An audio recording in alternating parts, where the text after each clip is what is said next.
আলাইকুম রহমতুল্লাহি ওয়া বারাকাতুহু।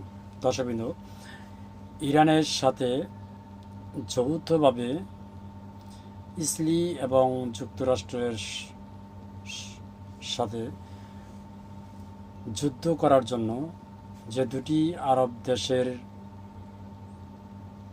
বাহিনী অর্থাৎ ছোট ছোট টিম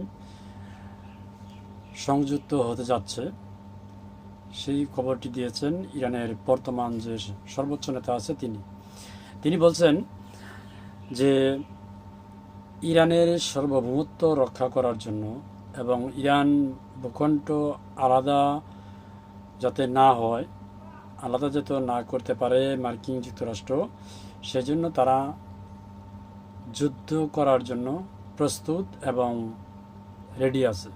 শুধু তারা নির্দেশনার অপেক্ষায় আছে। নির্দেশনা পেলেই তারা ইরানের সাথে একত্রিত হয়ে মার্কিন যুক্তরাষ্ট্র এবং ইসরায়েলের বিরুদ্ধে যুদ্ধ করবে।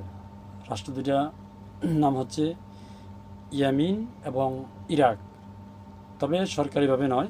আপনারা জানেন যে মার্কিন যুক্তরাষ্ট্র এবং রাশিয়া, চীন, তারপরে ফ্রান্স, যুক্তরাজ্য, এই সমস্ত দেশের কিন্তু B team, C team, D team এগুলো আছে। অর্থাৎ বিভিন্ন দেশে তাদের ঘাঁটি বানিয়ে রাখছে এবং সেই ঘাঁটিতে তাদের যোদ্ধারা সেখানে থাকে। তো লাইক দ্যাট এরকমই ইরানেরও কিন্তু প্রক্সি যোদ্ধা এরকম বিভিন্ন জায়গায় আছে। তো সেই প্রক্সি যোদ্ধার মধ্যে ইয়েমেনের যে প্রক্সি যোদ্ধা আছে, তো তারা এবং ইরাকেও যে যোদ্ধারা আছে টিম হিসাবে, ছোট ছোট টিম, তো তারা ইরানের পক্ষে যুদ্ধ করার জন্য প্রস্তুত এবং রেডি আছে। তো সেখানেও কিন্তু ইরানের পক্ষ থেকে আপনার সামরিক ইকুইপমেন্ট, তারপর হচ্ছে আপনার অর্থায়ন, সেগুলো কিন্তু রীতিমতো পাঠানো হয়। তো তারা এই ইরানের অবস্থার সময় তারা ইরানের পক্ষে যুদ্ধ করার জন্য সকলভাবেই প্রস্তুত রয়েছেন। সেই সংবাদটা দিয়ে লোকে ইরানের বর্তমান যে সর্বোচ্চ নেতা তিনি এই সংবাদ মাধ্যমে সেই তথ্যটা দিয়েছেন। সামরিক দিক থেকে কিন্তু ইয়েমেন বা ইরাক তারা কিন্তু খুব যে একটা শক্তিশালী তাও নয়।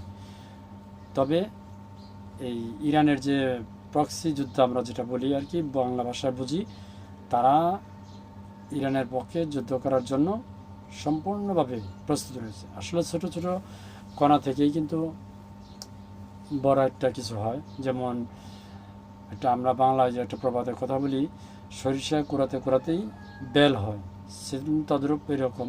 তো ইরানের পক্ষে যদি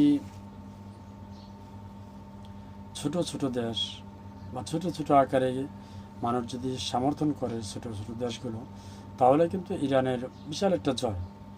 তো আল্লাহ তাআলা ইরানকে হেফাজত করুক, আমিন। ভালো থাকবেন সবাই। আসসালামু আলাইকুম।